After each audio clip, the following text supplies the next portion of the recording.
Bonjour à tous et bienvenue dans un nouveau numéro de Diagonale. La santé connaît aujourd'hui une véritable révolution avec l'arrivée des nouvelles technologies et tout un tas de data disponibles. Alors aujourd'hui, nous allons nous projeter dans l'avenir pour savoir à la fois comment nous nous soignerons en 2030, quels seront les progrès de la médecine connectée, comment évoluera l'hôpital et puis à quoi ressemblera bien sûr le parcours du patient de demain. Pour le savoir, sur ce plateau, plusieurs experts avec moi. Un grand merci à tous les trois. Je commence par vous présenter Dominique Pon. Vous êtes directeur général de la clinique Pasteur de Toulouse et vous avez été nommé par le gouvernement pour piloter ce fameux chantier numérique de la stratégie Ma Santé 2022. Et vous êtes donc bien sûr au cœur de toutes ces questions et en particulier ces questions en lien avec la transition numérique et la santé connectée. Merci à vous. Dominique Le Tourneau, vous êtes président de la Fondation de l'avenir qui réfléchit tout particulièrement à l'évolution technologique des pratiques médicales et à l'organisation des soins. La Fondation a notamment créé en 2015 un fonds Avenir Santé Numérique pour financer une chaire pluridisciplinaire autour de l'évolution des usages. Et vous êtes infirmier de formation et professeur, et professeur à la faculté de médecine de Créteil. Antoine Poignant, merci aussi d'être avec nous. Vous êtes consultant du pôle pharmacie santé des Éco-Études, la société d'études des échos. Et alors vous accompagnez tous les acteurs de la santé dans cette transition numérique. Alors, première question pour introduire cet échange. Pour vous, Dominique Pon, quels sont selon vous les changements peut-être les plus significatifs à venir dans le domaine de la santé ? À mon avis, les changements les plus significatifs, c'est retrouver un système numérique en santé cohérent, parce qu'aujourd'hui, il n'est pas cohérent, il est fragmenté, les logiciels ne savent pas se parler, les professionnels sont un petit peu perdus dans une offre numérique foisonnante et la qualité des soins en pâtit, parce que la transmission des informations médicales autour d'un patient ne fonctionne pas bien. Donc les grosses évolutions que j'imagine pour les années à venir, c'est reposer quelque chose en France de cohérent pour que les professionnels de santé puissent accéder à des logiciels qui communiquent bien entre eux pour bien suivre le patient dans son parcours de santé. Je pense que l'évolution majeure à venir, c'est celle-là. Ouais, on va y revenir bien sûr et que le patient s'y retrouve et que ce soit beaucoup plus simple et fluide pour lui aussi.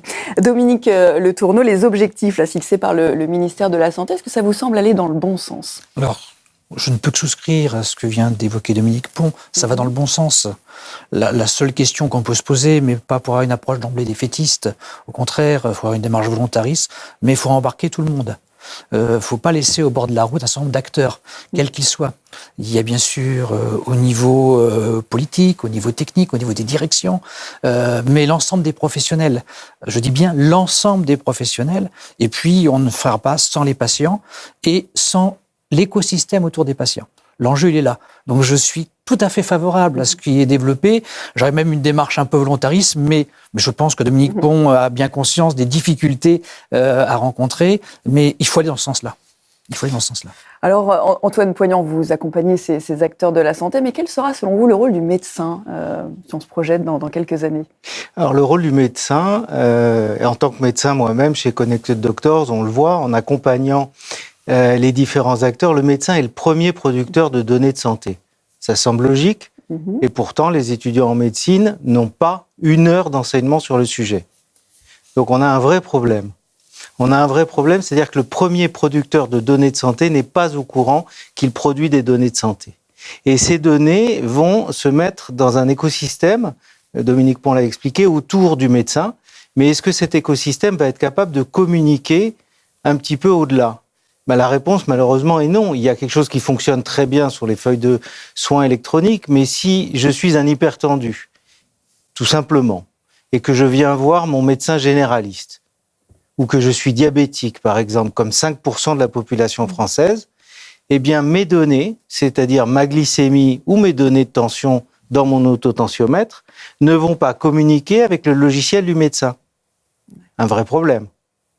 Donc là, voilà, là, une piste d'amélioration. Et c'est intéressant de voir, vous êtes médecin, vous êtes informaticien à la base, donc c'est pas mal de se parler pour voir comment... Il faut se parler. Voilà, il faut se parler. Et pour entrer dans le vif du sujet, pour aller plus loin dans ces échanges, et avant d'aller plus loin dans ces échanges, nous vous proposons de regarder un reportage pour mieux comprendre comment justement le numérique impacte tous ces domaines de la santé. Les Eco-Publishing sont allés ainsi à la rencontre d'un expert d'Orange Healthcare sur le sujet de la santé connectée. Regardez.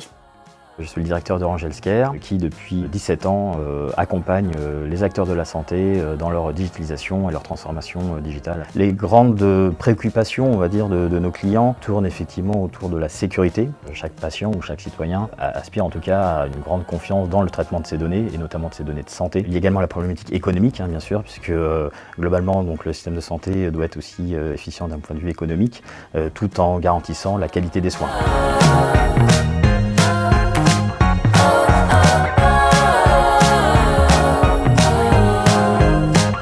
Il y a effectivement plusieurs programmes de modernisation des hôpitaux à l'heure actuelle qui se lancent. Donc l'hôpital de demain, l'hôpital numérique, qui va proposer différents services à la fois aux patients qui viennent dans l'hôpital, mais également aux professionnels de santé. Et donc l'hôpital, finalement, doit être de plus en plus connecté, permettre la fluidité aussi des informations pour faciliter, optimiser le temps de prise en charge des patients par les professionnels de santé. L'enjeu pour répondre à ces besoins-là, c'est finalement d'intégrer dès la conception des nouveaux bâtiments, des nouveaux hôpitaux, ces composantes-là, pour que ce soit le plus évolutif possible. Le modèle de gestion, on va dire, des patients et du traitement des différentes pathologies évolue, effectivement sur un modèle de service, mais aussi on va passer de la médecine curative à une médecine prédictive, et notamment avec l'apport de nouvelles technologies comme l'intelligence artificielle. On a déjà pu constater de réelles avancées et la pertinence surtout de ces algorithmes qui effectivement peuvent prédire des pathologies à 20 ou 30 ans.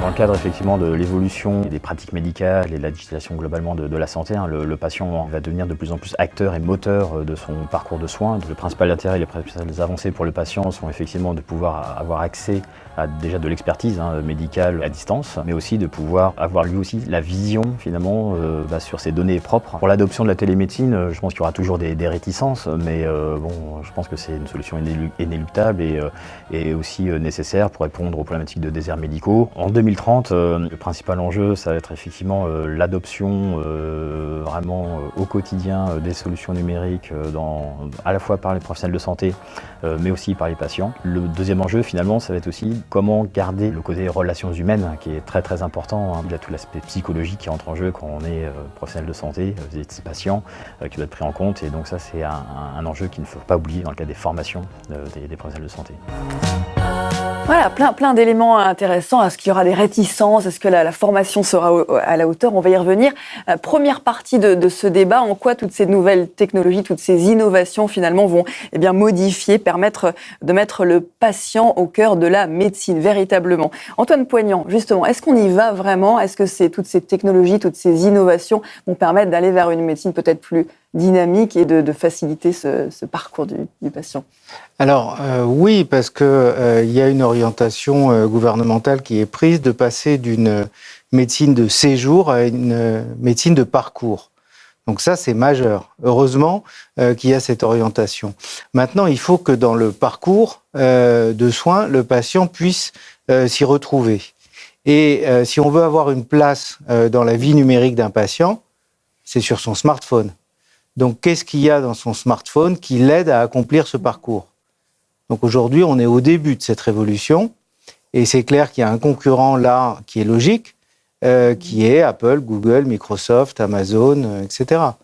Donc, la place que le parcours de soins numériques va avoir dans la poche du patient n'est pas gagnée, et elle reste à conquérir quand même. Et ça va permettre de coordonner encore un peu mieux justement tous les professionnels de santé autour du patient, ces nouvelles technologies, parce que là, il y a un enjeu. À condition qu'on soit capable de créer cet écosystème des données où on va laisser circuler de manière fluide des données d'hypertension et des données de glycémie du patient vers ses professionnels de santé. Un diabétique, par exemple, a besoin d'une prise en charge pluriprofessionnelle. Et donc, parfois, le cardiologue n'a pas accès aux données du médecin généraliste ou l'inverse. Pas du tout. Donc on a un vrai problème. Bientôt peut-être ou... Ah ben c'est le but. Ouais, C'est le but. ouais. Donc il y a une question d'interopérabilité. Donc les données puissent être lues à droite et à gauche. Et puis il y a aussi la notion de circulation des données un peu sécurisées et le fait qu'elles s'intègrent dans les logiciels métiers. Si on s'arrête à la porte du cabinet, si on s'arrête au Bluetooth dans la salle d'attente, ça marche pas. Il faut que ça rentre dans le logiciel métier du médecin. Or, c'est un marché qui est extrêmement fragmenté. Il y a plein de sortes de logiciels. Ils se parlent déjà pas très bien entre eux. Ouais, Dominique Pont, on voit que vous avez du pain sur la planche pour arriver à cette coordination. Est-ce que, par exemple, ce qu'on appelle la médecine à distance, est-ce que ça va peut-être permettre d'accélérer encore un peu plus ce virage ? La télémédecine, l'accès du patient à ses données de santé, l'accès du patient à des services numériques en santé, bien sûr que c'est naturel. Mais il y a deux gros sujets majeurs. Il faut qu'on ait l'humilité, le pragmatisme de pas fantasmer, parce que ça fait 20 ans que je suis sur le terrain dans le domaine du numérique en santé. On navigue perpétuellement entre le fantasme et la frustration. Donc il faut avoir l'humilité de dire, construisons proprement, pas à pas, un système cohérent. Et aujourd'hui, le numérique en santé, que ça soit vu du citoyen ou vu du professionnel de santé, c'est le bazar. C'est le bazar parce que les fondations ne sont pas bien posées et il y a des choses techniques, pas forcément très sexy ou très glamour, qu'il faut faire. On n'a pas le choix. Par exemple, il faut qu'on ait absolument en France un identifiant numérique de santé pour chaque citoyen. Ça paraît tout bête, mais comment vous voulez échanger entre une pharmacie, un médecin, un hôpital, une donnée de santé pour bien suivre le patient si on ne sait même pas numériquement de quelle personne on parle? Donc ça, c'est des choses qui auraient dû être faites déjà depuis 15 ou 20 ans et qu'il faut aborder maintenant de façon concrète, très volontariste, à marche forcée. Parce que c'est un petit peu comme la fondation d'une maison. Tant que vous n'avez pas ça, vous construisez sur du sable.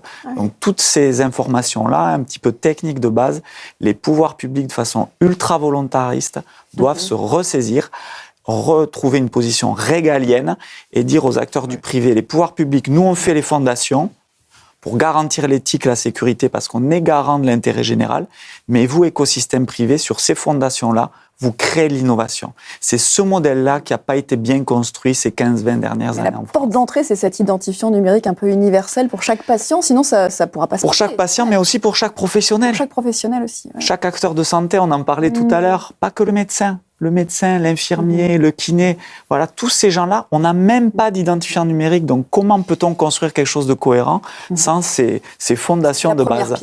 C'est première pierre, voilà, qu'il faut poser absolument. Et ça, il y a des freins. Non, mais ça sera. C'est bon là. Non, je pense que franchement, très honnêtement, il y a un alignement de planètes. Tous les acteurs de territoire, voilà, tout l'écosystème, les professionnels de santé, les gens de l'informatique, les pouvoirs publics, tout le monde maintenant. Il faut y aller. Il y a un alignement de vision. Maintenant, il faut qu'on avance de façon concrète. C'est le petit défaut à la française d'intellectualiser les choses. Maintenant, il faut être concret. Il faut avancer. Accélérer, il faut voilà. Ok. Antoine, oui. J'aurais une question pour Dominique. Tout de même, les cartes professionnelles de santé, ça fonctionne? Moi, je suis médecin, j'ai ma CPS. Elle me sert pour m'authentifier. Est-ce qu'on ne pourrait pas partir de ça? Est-ce que c'est pas la fondation? Mais franchement, pour très bien connaître le sujet de la carte professionnelle de santé, qui est quand même un bout de plastique, hein, oui, avec une puce dessus. Oui. Dans plein de cas d'usage du numérique aujourd'hui, elle n'est pas utilisable dans la vie réelle. Pourquoi? Parce qu'il y a beaucoup d'usages en mobilité. Souvent, elle est bloquée au secrétariat du médecin pour télétransmettre les feuilles de soins. Donc, rien que ça empêche d'avoir quelque chose de cohérent. Donc, dans Ma Santé 2022, d'ici 2022, il y aura une e-carte du professionnel de santé sur smartphone. Pour vivre dans le monde d'aujourd'hui, on ne peut pas rester 30 ans avec un bout de plastique. C'est plus possible. Tout à fait. On voit bien l'intérêt d'un informaticien au cœur de la médecine. Et d'ailleurs, on voit bien que le numérique est transverse à tous les chantiers de Ma Santé 2022. Oui, tout à fait. Et c'est évidemment au cœur. Antoine Poignant, demain, si on se projette, on a vu là dans le reportage des équipements vraiment de pointe. Quels seront-ils ces équipements chez tous les professionnels de santé? Comment vous voyez l'évolution dans ce domaine? En fait, ce qu'on découvre aujourd'hui de manière assez claire à travers la télémédecine, le télésoin, la télésurveillance des personnes âgées, c'est que c'est plus facile de faire voyager des données que des patients. Donc, le moment où on va avoir le patient à son cabinet, c'est un moment de dialogue dans la vraie vie. Donc, ce dialogue dans la vraie vie, il doit être précieux. Il ne doit pas être consacré uniquement à l'acquisition de paramètres biologiques. Par exemple, Si on peut les acquérir à distance, il faut les acquérir avant. Par contre, c'est un moment d'explication, d'humain à humain. Hein. Donc, on en a parlé dans le reportage, ça doit être un moment d'échange entre humains. Et la technologie doit supporter ça. Mais effectivement, en fonction des usages. C'est-à-dire que si je vais faire une visite à domicile et que je ne peux pas émettre de feuilles de soins, c'est bête. Oui, ok, donc c'est vraiment au service de l'humain et des usages. Absolument. Et pas en remplacement. Moi, c'est intéressant, Dominique Le Tourneau. Est-ce que vous pensez que tout le monde va réussir à prendre ce virage, à se former, à avoir les moyens d'investir? On ne peut pas échapper au fait que le système de santé, la médecine, est structuré culturellement par des silos qui se juxtaposent les uns par rapport aux autres, qu'ils soient institutionnels ou qu'ils soient professionnels. Et donc, tout l'enjeu, c'est que le numérique permette effectivement le parcours, on en parle depuis extrêmement longtemps. Le numérique peut être le vecteur. Attention à ne pas surfantasmer ce que pourra apporter le numérique. Ce n'est qu'un média possible qui permettra d'organiser différemment à la fois le travail entre les divers acteurs, la relation entre les acteurs et les patients, et effectivement la nécessité d'accéder aux informations nécessaires aux prises en charge. Et puis il y a un autre élément, mais peut-être parce que je viens de la psychiatrie au départ, et je suis particulièrement sensible, il ne s'agit pas de remplacer, vous l'avez légèrement, je vais revenir là-dessus, c'est un élément supplémentaire dans la relation thérapeutique et la dimension clinique qui repose essentiellement sur un rapport de l'un à l'autre. Voilà. L'un C'est à l'autre. un outil au service de la relation humaine. Redonner du temps dans des formes différentes, y compris en télémédecine, parce que par exemple, j'ai été assez étonné des résultats très satisfaisants de la télémédecine en psychiatrie. Alors qu'au départ, on ne pensait pas forcément que c'était la discipline qui était la plus adaptée pour ce mode d'organisation de la télémédecine. Voilà. Redonner du sens et redonner du lien entre humains. Et la technique derrière doit s'effacer et doit permettre d'avoir accès à toutes les informations. Alors toute cette technologie, tout ce numérique va dans le sens d'un dossier médical digital personnel qui sera de plus en plus alimenté et qui va se généraliser en 2022. Qu'est-ce que ça va changer selon vous, ce dossier médical digital ? Digital, oui. Digital.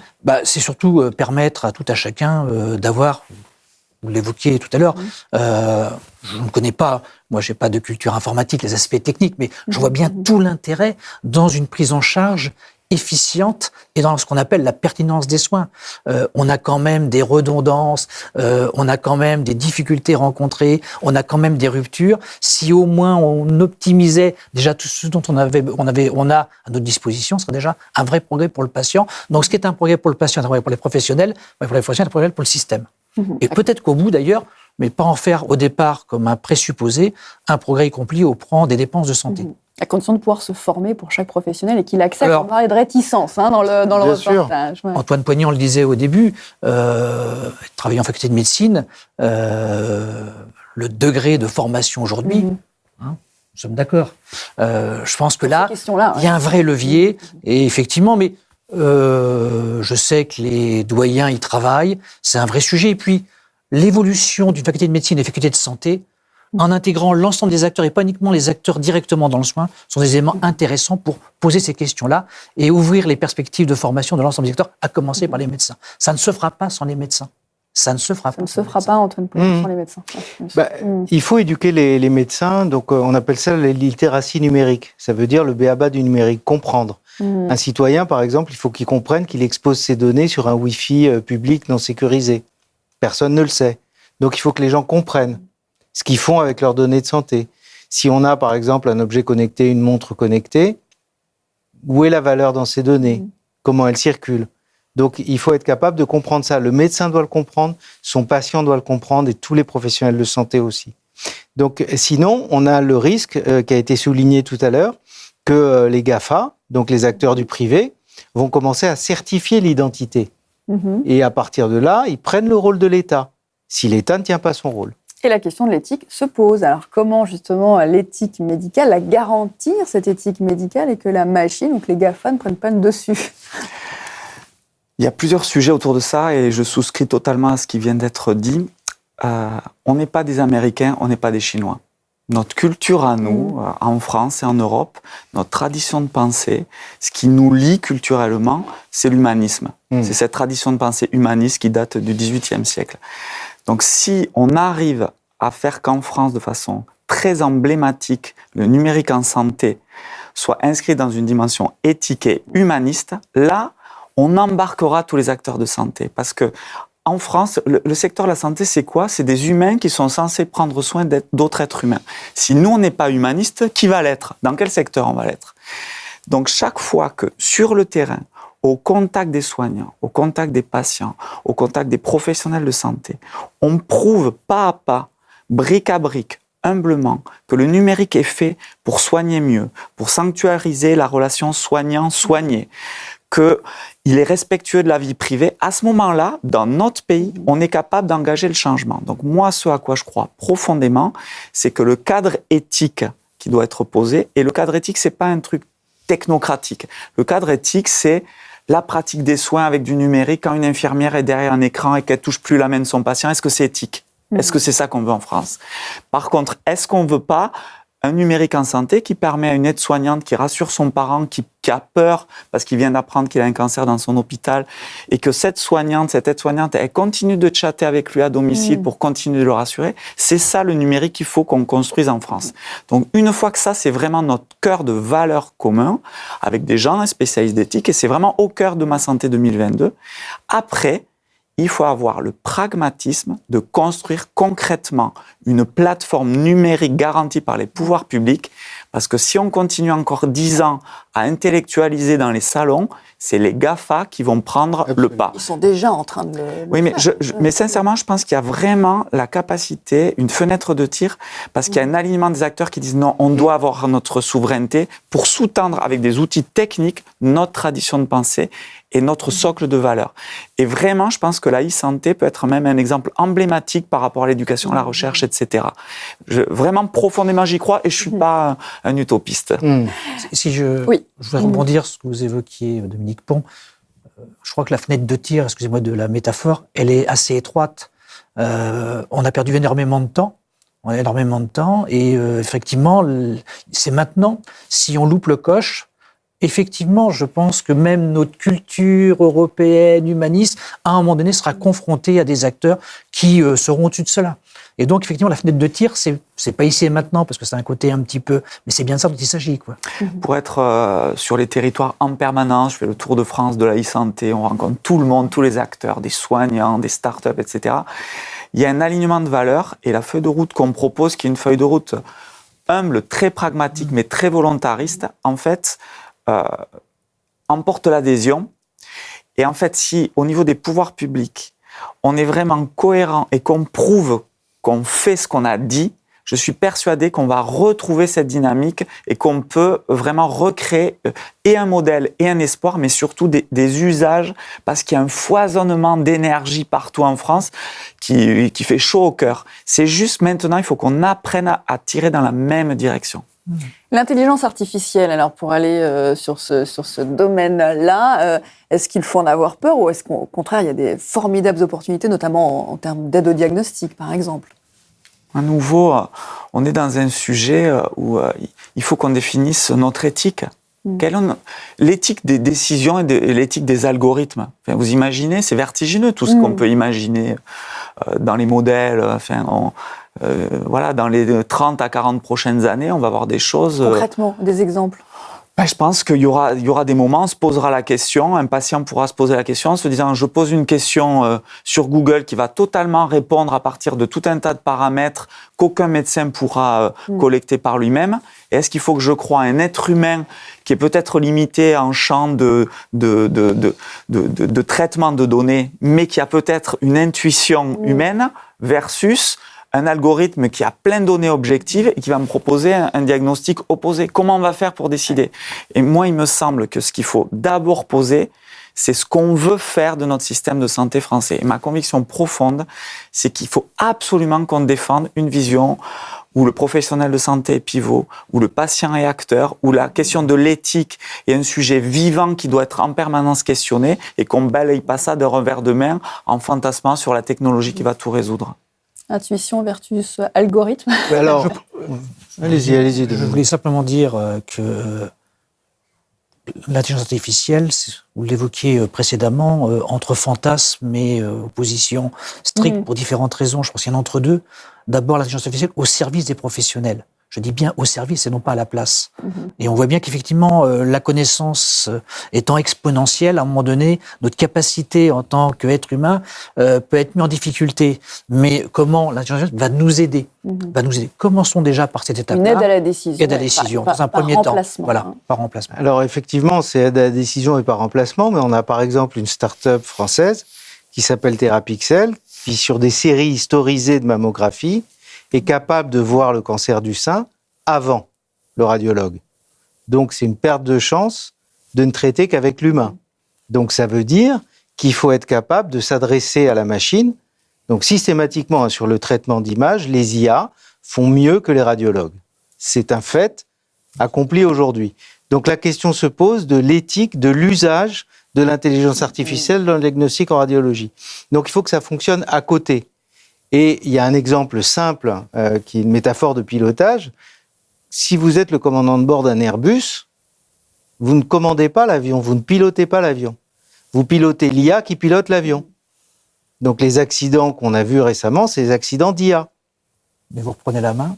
Voilà. Et on peut reprendre la main. On reprend la main, c'est ça. Pour reprendre votre exemple, effectivement, la capacité de l'intelligence artificielle est sans commune mesure sur certaines dimensions qui permet d'avoir un diagnostic en amont, mais au bénéfice du médecin, pas directement pour le patient sans exclure le médecin. Donc il y a l'organisation des soins, et si l'IA est à côté du radiologue, bah déjà elle va l'aider à faire mieux que des humains. Donc faut pas s'en priver. Non, mais il faut le cadrer. On s'en privera pas, ça doit être cadré, et simplement ça va poser des questions de déplacement, de souveraineté, puisque les fabricants des machines vont commencer à avoir un petit peu plus de pouvoir que les établissements mais eux-mêmes. L'enjeu qui me paraît vraiment essentiel avec ces questions de l'intelligence artificielle et tout ce que va apporter cette espèce de tsunami technologique, c'est que la médecine, c'est pas juste un processus qui consiste à poser un diagnostic et délivrer des traitements.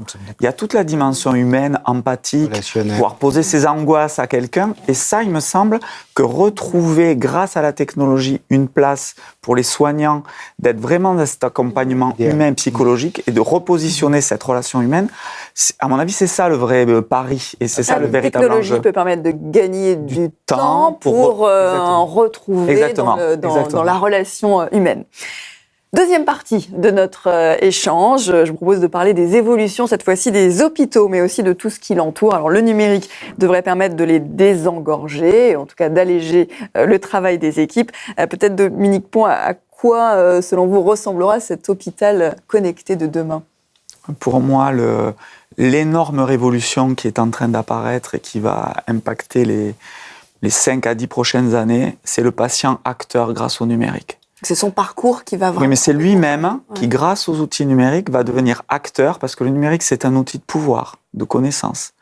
Dans mon établissement, aujourd'hui, il y a un portail numérique pour les patients, où ils ont accès aux données de leur hôpital, des préadmissions en ligne, des outils d'éducation thérapeutique, on peut préparer son hospitalisation, être suivi en post-opératoire.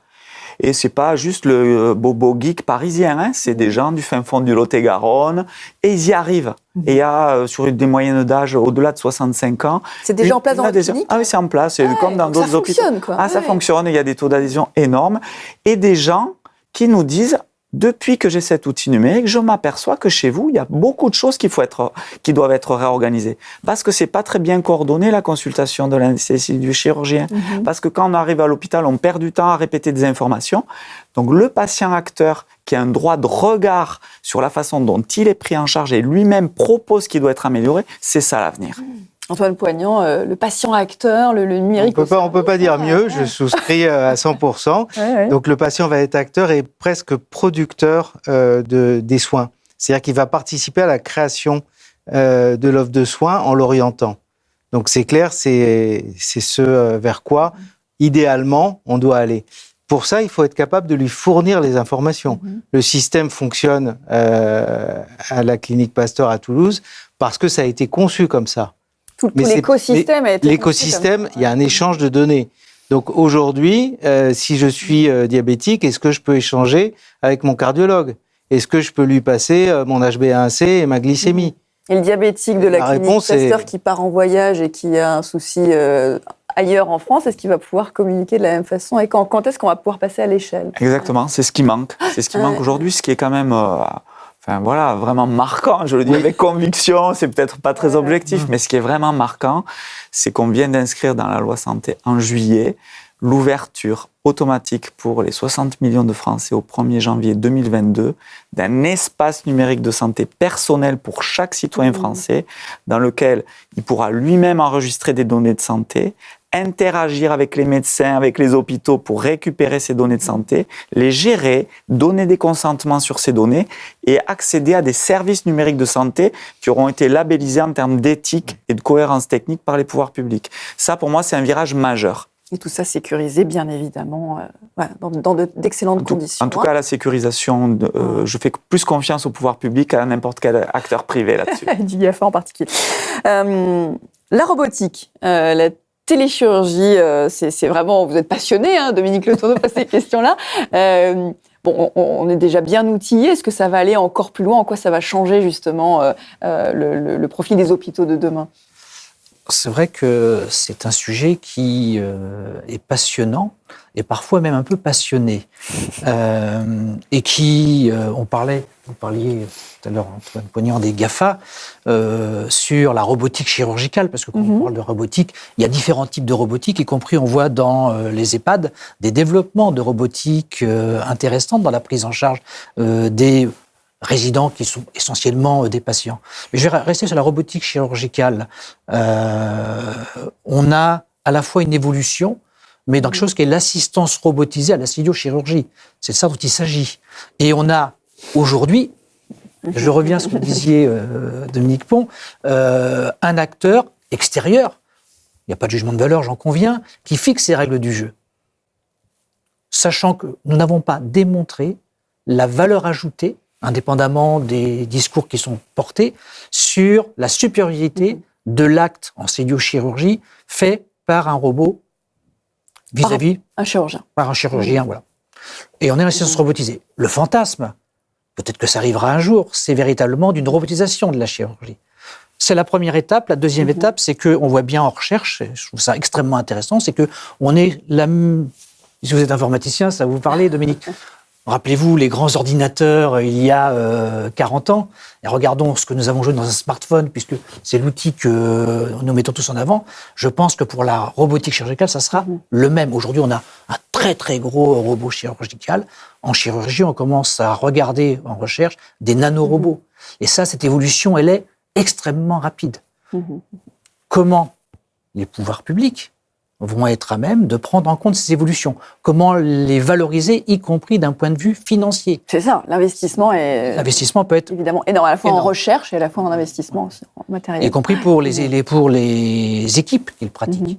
La formation, voilà. La formation, tout ce qui va ça ne peut pas être quelque chose uniquement où la technique arrive comme ça et on doit se débrouiller. C'est un écosystème général de préparation des acteurs, d'appréhension par les institutions, pas uniquement, excusez-moi de la formule, mais on recoupera si c'est pas politiquement correct, uniquement par un effet marketing d'un établissement qui dit j'ai un robot. Non, il y a une vraie valeur ajoutée démontrée du robot qui, aujourd'hui en plus, la CNAM l'a dit récemment, n'est pas prouvée. Il y a un impact aussi en termes de compétences, de métiers d'une façon plus générale. Le deuxième élément, c'est que le développement de la robotique, aujourd'hui peut-être très centralisé, je pense qu'on va aller des robotiques plus décentralisées, repose la question de la compétence des acteurs et seulement l'émergence de nouveaux acteurs. J'ai dit que j'étais infirmier au début, non pas pour... mais par exemple, les infirmières de bloc opératoire, ça change complètement leur métier. Et on va avoir au moins des concurrences entre des ingénieurs et des... Voilà. Comment on les accompagne pour aller vers cela?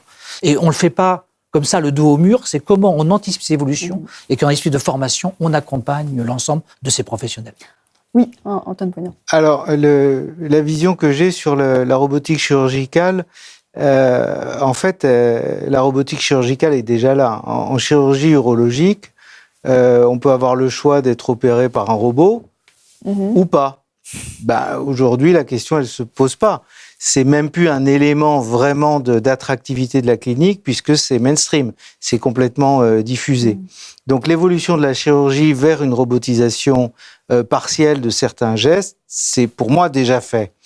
Maintenant, la question, c'est du bénéfice apporté à des techniques chirurgicales innovantes, type celluliochirurgie, l'école de Maresco, etc., et l'enseignement de ces techniques.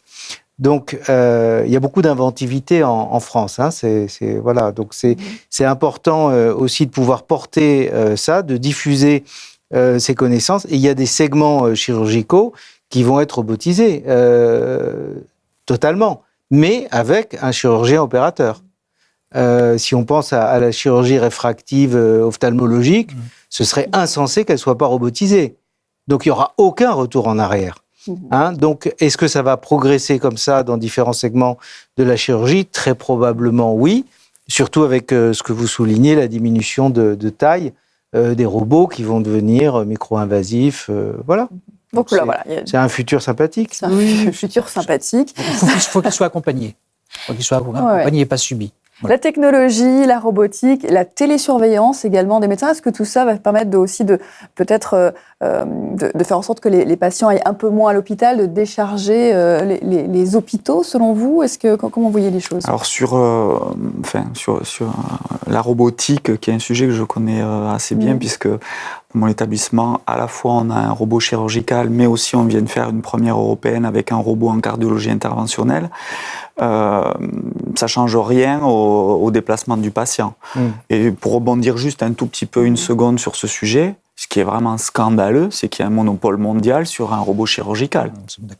C'est que l'Europe, la France, l'écosystème industriel n'a pas été au rendez-vous. On n'a pas pris le virage là pour le coup. Voilà, et d'ailleurs, quand en France, je connais des labos de recherche, des startups qui ont en tête et qui ont testé des prototypes très innovants en matière de robotisation, ils ont du mal à se développer, ne serait-ce que pour créer leur business model.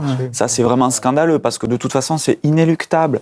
La robotique, c'est une sophistication d'un outil. Un robot, il peut bouger la main à 360 degrés. Un robot, il peut avoir de la vue 3D à l'intérieur du ventre d'un patient, ce qu'on ne pourra pas avoir comme ça, de façon naturelle. Donc, c'est inéluctable. Donc, pour moi, ce qui est essentiel surtout, c'est qu'on prenne conscience de ça et qu'on soutienne l'industrie, les startups. Voilà. En ce qui concerne la télésurveillance, puisque c'était votre question, alors là, je pense vraiment que c'est l'enjeu majeur de la télémédecine. Pour l'instant, et je loue aujourd'hui la politique qui a été portée par le ministère de la Santé et l'assurance maladie d'avoir avancé sur la téléconsultation de façon, on va dire, humble, prudente, mais quand même avec un certain volontarisme, en garantissant que le professionnel de santé reste pivot, qu'on ne veut pas totalement industrialiser et tout dématérialiser. On veut garder une vision humaine, et ça, effectivement, dans plein de cas, ça évite aux patients d'une EHPAD de se déplacer. Et on sent bien que là, il y a une valeur ajoutée fantastique. Mais des économies incroyables. Et des économies. Mais la télésurveillance qui consiste à poser des capteurs sur des gens ou leur demander de saisir des données à distance, des pacemakers connectés, des défibrillateurs connectés, des stents connectés, des prothèses connectées, avec de la captation de données. Là, on imagine qu'il va vraiment bien falloir, avant de poser un cadre, un financement, etc., bien réfléchir au modèle qu'on veut défendre en France, parce qu'on voit bien l'avantage pour les patients, mais on voit bien aussi tout ce qu'il peut y avoir comme dérive. Donc moi, je milite vraiment pour quelque chose de très précis au niveau éthique sur ces sujets-là. Et pour approfondir notre voyage vers le futur de la médecine, nous sommes allés en Auvergne découvrir des initiatives innovantes en matière justement de télémédecine. Et nous avons rencontré le GCS Simpa qui a déployé une plateforme de e-santé permettant notamment de suivre les suspicions d'AVC ainsi que l'ensemble de la santé. On a parlé des résidents d'EHPAD. Est-ce une bonne illustration vers le futur de la médecine? À vous de voir. Regardez. Les axes prioritaires développés sur la plateforme de télémédecine, c'est déjà un gros projet sur le territoire auvergnat que nous suivons depuis 3 ans. Le principe était de suivre la suspicion d'AVC plus exclusivement au CHU de Clermont-Ferrand où on a les neurologues 24 heures sur 24 mais de pouvoir donner cet acte médical qui doit être très court dans les 3 premières heures de la suspicion d'AVC, que ça puisse être fait sur tout le territoire, en tout cas dans tous les services d'urgence. C'est un projet très fort parce que nous avons réussi à fédérer les urgentistes des centres hospitaliers auvergnats avec les neurologues de garde 24 heures sur 24 au CHU de Clermont-Ferrand. Un deuxième axe prioritaire, c'est la santé des résidents d'EHPAD. C'est très difficile pour eux de se déplacer jusqu'à un centre hospitalier ou vers un dermatologue pour soigner une plaie chronique. La télémédecine a permis justement de faire venir le dermatologue virtuellement dans l'EHPAD et de pouvoir soigner ce résident d'EHPAD sans avoir à le déstructurer, à le désorienter dans la sortie de sa résidence vers un dermatologue. Nous, notre problématique au départ, c'est qu'on avait un peu peur que ça soit trop un matériel informatique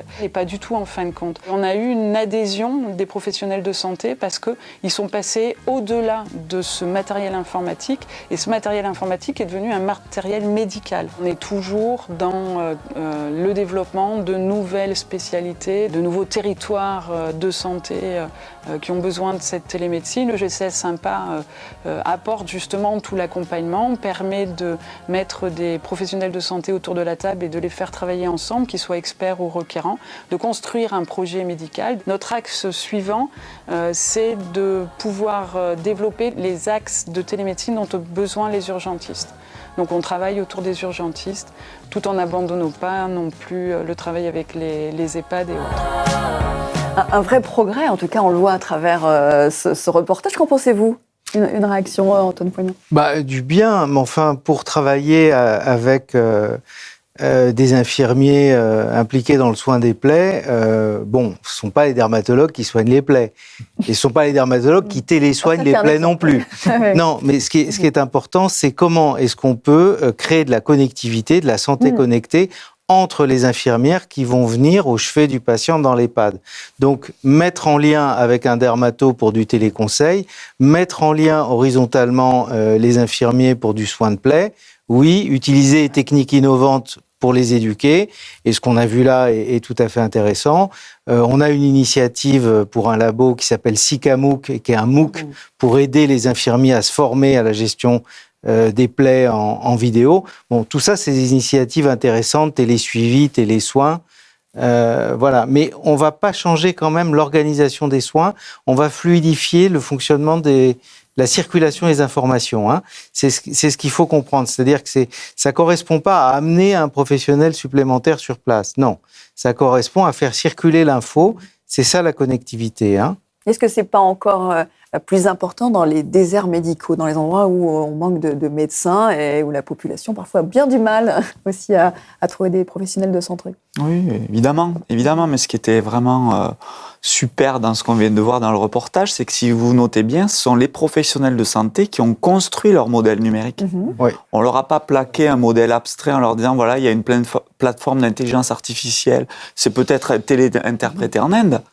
On leur a dit, il y a des outils numériques et vous construisez votre modèle. Moi, je crois vraiment que c'est comme ça, voilà, par agrégation d'initiatives de gens de terrain qui s'approprient des outils numériques. Alors, c'est sûr que le développement de la télémédecine par ce modèle, par capillarité, est lent, mais il reste éthique et il s'ancre en profondeur. Voilà. Et à mon avis, ça, c'est un exemple. Je connais très, très, très bien, voilà, ce sujet-là. Il y a j'étais en Bretagne hier, il y a exactement le même genre d'initiative sur le télésoin des plaies chroniques.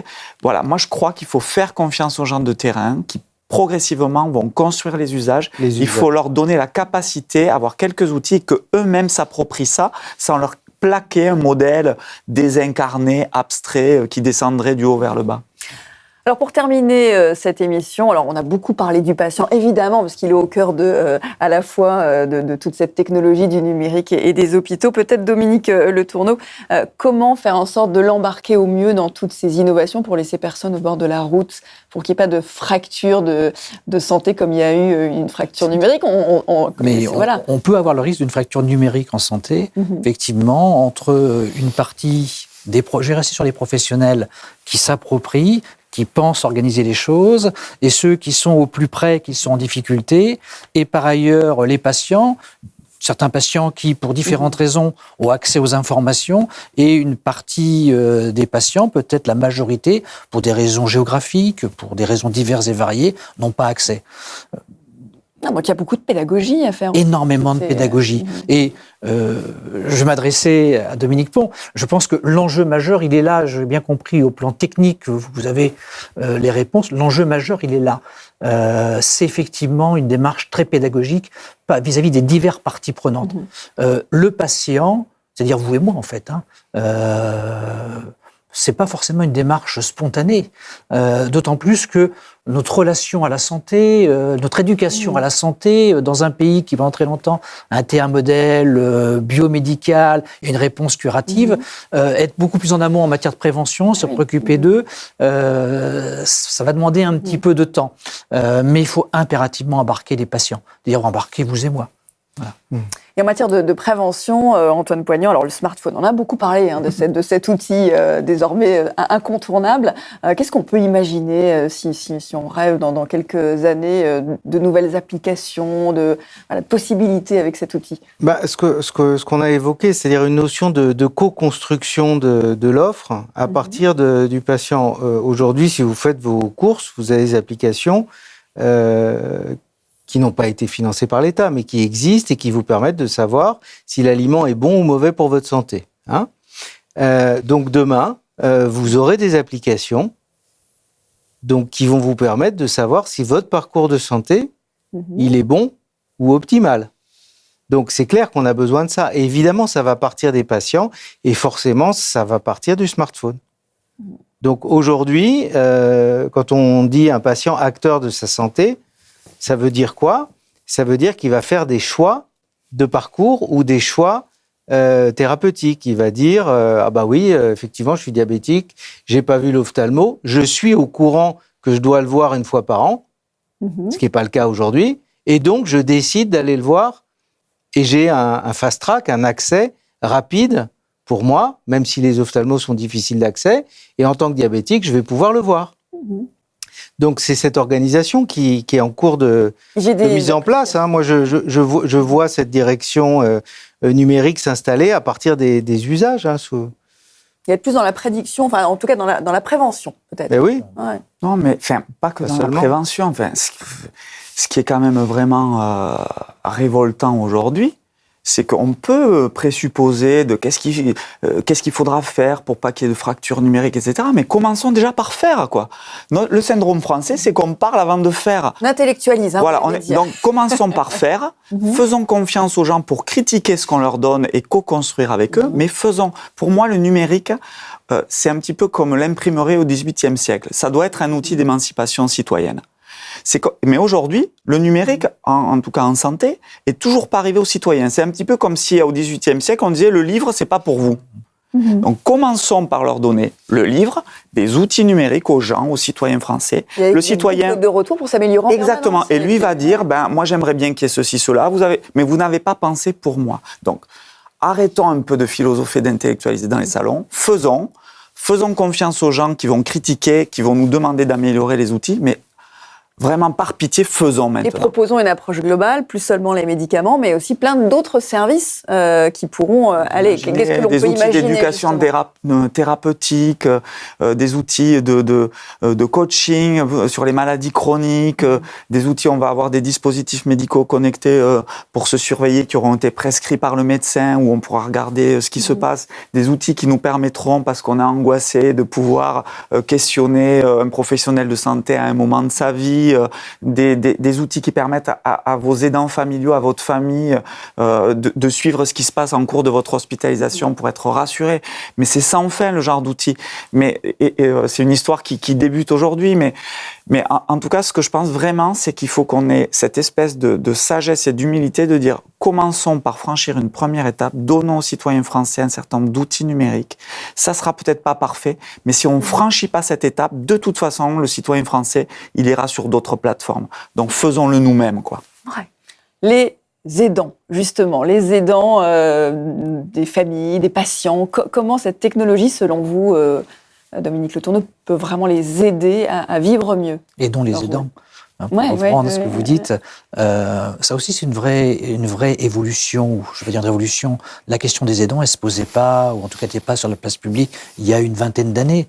Et on l'a vu d'abord dans le cadre des maladies neurodégénératives, avec les maladies chroniques, toutes les maladies au long cours. Ce n'est pas uniquement le patient qui est concerné. Il y a aussi tout son entourage et comment les accompagner, parce que être aidant, c'est souvent être isolé. C'est se débrouiller tout seul avec une situation. C'est se débrouiller tout seul à faire la coordination des intervenants. C'est souvent l'aidant, le coordonnateur. On invente des case managers, mais dans la vraie vie, partout, c'est l'aidant qui est le coordonnateur, qui prend les rendez-vous, qui essaie de regarder, etc. Comment l'accompagner? Et là aussi, je pense que ce sujet-là sera pris en compte parce que c'est une vraie valeur ajoutée. Si on embarque tout le monde, c'est y compris, non pas le patient, mais ceux qui gravitent autour, parce qu'il faut les aider, il faut aider les aidants. Sinon, ils s'épuisent. Et puis, à un moment donné, ils n'aident plus et il faut les aider. Il faut les aider à leur tour. Donc, c'est un vrai... Reconnaissons leur rôle, déjà, et aidons les... Je reviens au début, on a beaucoup, je pense qu'on partage, malgré, défendu une médecine humaine. Une médecine humaine, c'est une médecine centrée sur l'homme. Et l'homme, c'est pas une personne isolée, c'est une personne avec toutes ses spécificités, ses ambiguïtés, ses histoires, mais elle est dans un écosystème. Et donc, c'est l'homme et son écosystème. Et c'est, je crois, ce qu'on veut défendre. On est relativement différents dans nos parcours, dans nos réflexions, dans nos positionnements, mais on partage cela. Et je crois qu'effectivement, Dominique Pont, c'est véritablement la spécificité, non pas pour l'exception culturelle française, mais pour porter quelque chose qui sera à la fois dans un positionnement différent de ce qui est aujourd'hui la grande dominante au niveau mondial, et puis par rapport à ici et maintenant, que je sois à Paris dans le 15e arrondissement ou que je sois dans le fin fond de l'Auvergne, du côté du Cantal par exemple. Une médecine humaine, peut-être pour vous deux, un mot pour conclure. Qu'est-ce qui va faire que ça va fonctionner, que l'on va embarquer tout le monde? Alors, on a aussi parlé de cybersécurité beaucoup, mais au-delà de cette technologie, qu'est-ce qui va faire, selon vous, que ça va fonctionner? Alors, je crois qu'on l'a dit, et c'est un point qu'on partage tous les trois. Le numérique, c'est pas à la place. Comme l'intelligence artificielle, c'est pas à la place. C'est en plus et c'est avec. Donc, il y a cette notion de coévolution. Et puis, on l'a tous les trois souligné, c'est partir des usages. Donc, qu'est-ce qui va faire que ça va se passer bien? C'est que ça va être en plus et en partant des usages. Dans ces conditions-là, le développement sera harmonieux et respectueux d'une éthique humaniste. Voilà. Et en garantissant la sécurité de toutes ces données. Un mot pour conclure aussi. Qu'est-ce qui va faire, selon vous, qu'on va dans le bon sens et que ça va fonctionner? Pour moi, la clé, c'est un juste positionnement des pouvoirs publics garants de l'intérêt général et de l'écosystème des professionnels de santé, des structures de santé, des industriels, des start-up, et que chacun soit à la bonne place. Pour moi, le modèle qui doit être notre modèle commun en matière de numérique en santé, c'est un peu comme le modèle quand on construit une ville. C'est très complexe de construire une ville. Une ville qui se construit harmonieusement, c'est une ville où les pouvoirs publics disent « je fais le code d'urbanisme, je délivre les permis de construire et je supervise le socle de base, les routes, les ponts, le tout à l'égout, l'électricité, et les acteurs de l'écosystème font des buildings, des maisons individuelles, et il n'y a pas de mélange des genres. » Aujourd'hui, la e-santé, si les pouvoirs publics font ce code éthique et d'urbanisme, délivrent les permis de construire, supervisent les routes et les ponts, c'est-à-dire les tuyaux qui permettent de faire connecter les logiciels, et que l'écosystème crée sur ce socle de base, on aura gagné. Merci beaucoup, merci à tous les trois pour cet échange passionnant. Vraiment un grand merci à vous. Merci à vous, bien sûr, pour votre attention. Et puis, je vous donne rendez-vous pour très prochainement une nouvelle émission de Diagonale.